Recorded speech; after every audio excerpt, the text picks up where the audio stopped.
Então vamos para mais umas diquinhas aqui da redação. E hoje eu vim falar sobre os critérios de avaliação que saíram naquela cartilha lançada pelo INEP há uns dias atrás. E aí resolvi fazer aqui um resumão de como vai ser esse critério de avaliação, né? Esses critérios de avaliação para vocês. A primeira competência vai ser demonstrar o domínio da modalidade de escrita formal da língua portuguesa, certo? Então, daí, o que é que isso significa? Eu tô com minha colinha aqui para você ficar olhando. O que é que isso significa? Vocês têm que demonstrar o uso formal da língua portuguesa. Básico, simples. Então, nada de usar gírias, nada de usar estrangeirismos ou palavrões. Vocês têm que manter o texto mais formal possível. Só que manter um texto formal não quer dizer que é manter um texto difícil. Não tem nada a ver escrever difícil com escrever direito, de jeito nenhum. A formalidade está em se manter distante da língua coloquial. Então, você não vai usar na sua redação a mesma linguagem que você usa com um coleguinha no intervalo da aula. Não pode. Você vai primar pela linguagem formal, pela linguagem padrão da língua, certo? E aí você vai ter cuidado com a grafia das palavras, que é básico. Então vai ter que tomar cuidado com a acentuação, né? Com a pontuação, é muito importante também você prestar atenção na pontuação. Com a separação silábica, com a concordância. Então, com relação ao vocabulário, por exemplo, com relação à acentuação, não tem certeza de como acentua aquela palavra, pensa no sinônimo e muda para um sinônimo da palavra, né? Uma palavra mais fácil para que você não perca ponto nesse critério.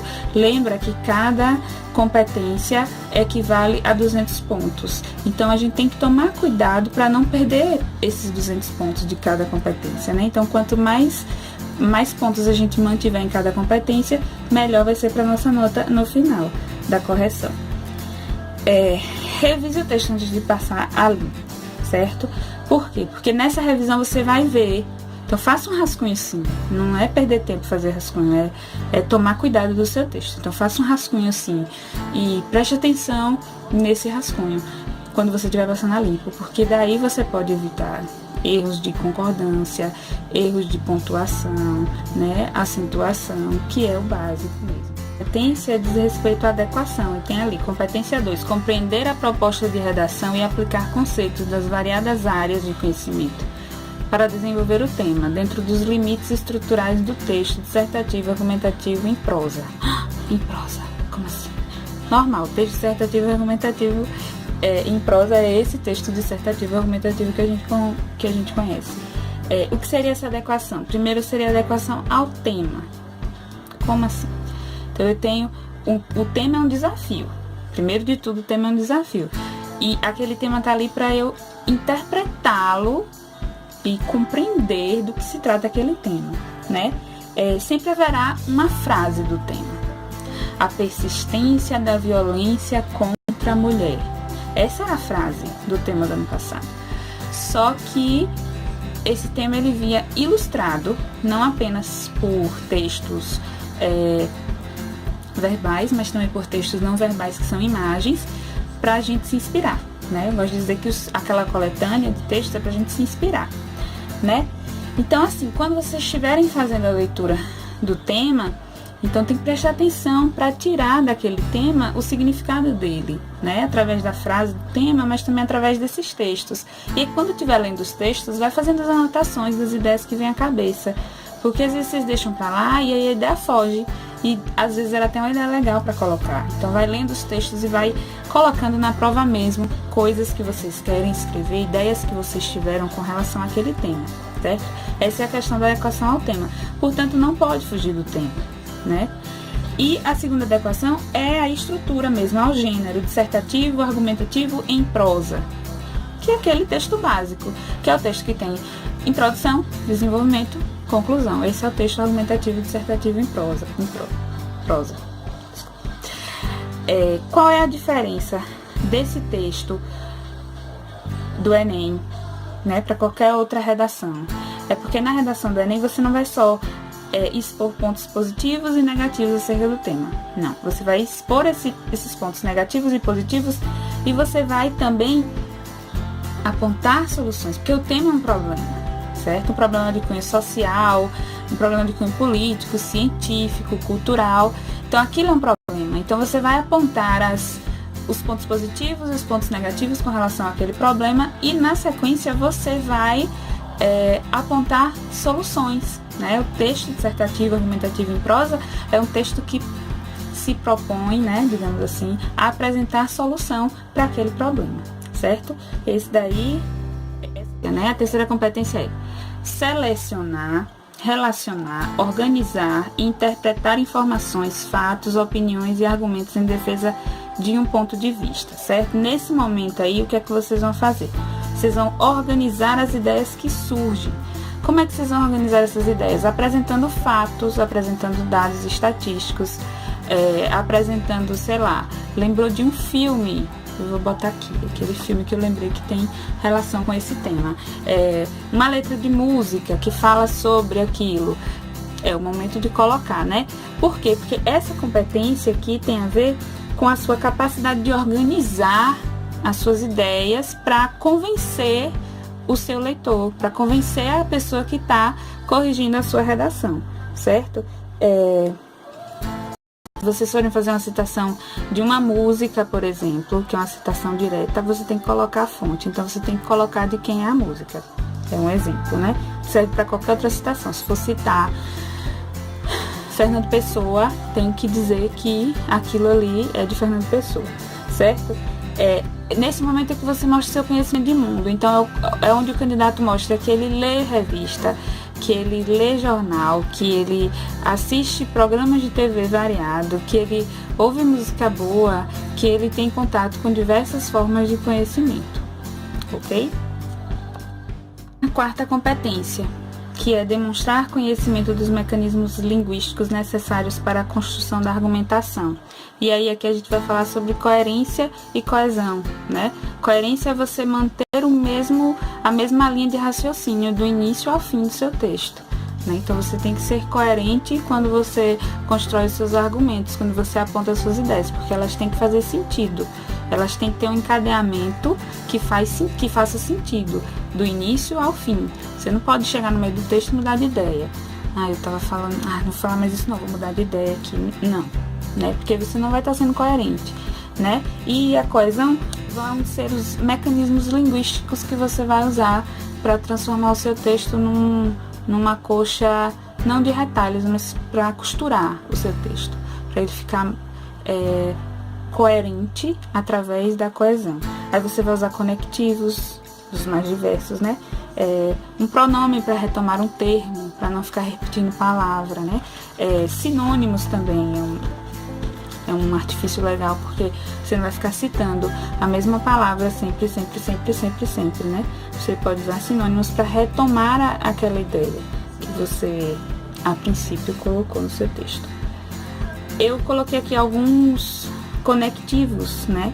Que eu acho que são interessantes para vocês usarem, tanto dentro dos parágrafos, quanto para colocar, para fazer a transição de um parágrafo para o outro. Dessa maneira, continuação, né? Nesse viés, continuação, em primeiro lugar, que é prioridade, antes de mais nada, relevância, enfim, tempo, conclusão, igualmente, que é uma comparação, da mesma forma, comparação, além disso, adição, né? Por outro lado, continuação, por certo, que é uma ênfase, possivelmente uma dúvida, por exemplo, para ilustrar, só para ilustrar, também para ilustrar, a fim de, intenção, em suma, conclusão, assim sendo, conclusão, por consequência, explicação, como resultado também explicação, pelo contrário, que é um contraste, todavia, contraste também, né? E lembrar que tem que falar, seguir uma linha de raciocínio lógica do início ao fim, certo? Não dá para mudar, não dá para ficar pensando em outra coisa enquanto escreve o texto, tem que ter concentração para ir pensar, isso aqui está dentro do que eu estou me propondo a fazer, isso aqui está dentro do que eu me propus a fazer, né?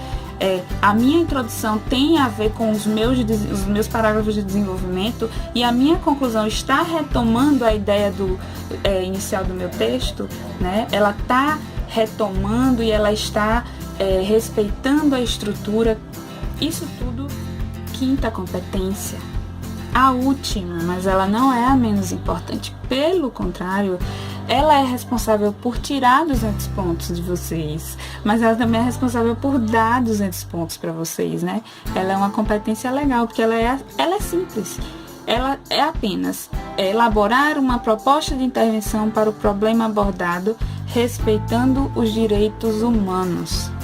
Ela é maravilhosa. Então, assim, essa proposta de intervenção, como é que a gente vai pensar? A gente vai pensar assim, o tema é um problema, certo? E as minhas ideias sobre esse problema determinam como eu vou resolver aquele problema, certo? E aí, como é que eu vou resolver esse problema? Eu vou falar de coisas abstratas? Não, porque não vai ser interessante para essa competência. O meu corretor não quer que eu fale de coisas abstratas, de sensibilização da população. Vamos falar de coisas concretas. Se for, por exemplo, dificuldades urbanas de locomoção, né? Eu anotei aqui mobilidade urbana. Então, eu acredito que eu resolvo o problema da mobilidade urbana criando ciclofaixas, certo? Então, isso é uma ação concreta, não é no plano das ideias, não é vamos sensibilizar a população para que deixe os carros em casa e tal. Não, né? Eu estou dizendo para o governo ou para as instituições, vamos criar ciclofaixas que facilitem a acessibilidade das pessoas aos lugares por meio de bicicleta, certo? E aí, eu posso pensar em outras soluções para esse problema, não apenas uma. É interessante quando você aponta até mais de duas soluções para esse problema. E dois setores responsáveis para solucionar esse problema, né? Dois setores sociais, não só o governo. Eu posso falar de investimento governamental? Sim, pode. Eu acho que todos os nossos problemas seriam resolvidos com investimento governamental, não é? A construção da ciclofaixa, por exemplo, a gente vai precisar de investimento governamental. Mas aí eu tenho que determinar, eu tenho que dizer mesmo, com todas as palavras, que eu acho que o que vai resolver o problema da mobilidade urbana é a criação de ciclofaixas ou ciclovias, certo? E aí, a partir disso, criar uma campanha para conscientizar os motoristas com relação ao respeito da ciclofaixa e essas coisas. Então é isso. Essa última competência é isso. É a proposta de intervenção que vocês devem fazer para resolver aquele problema. Também é um problema. E a gente tem que resolver aquele problema, certo? E lembra, respeitando os direitos humanos.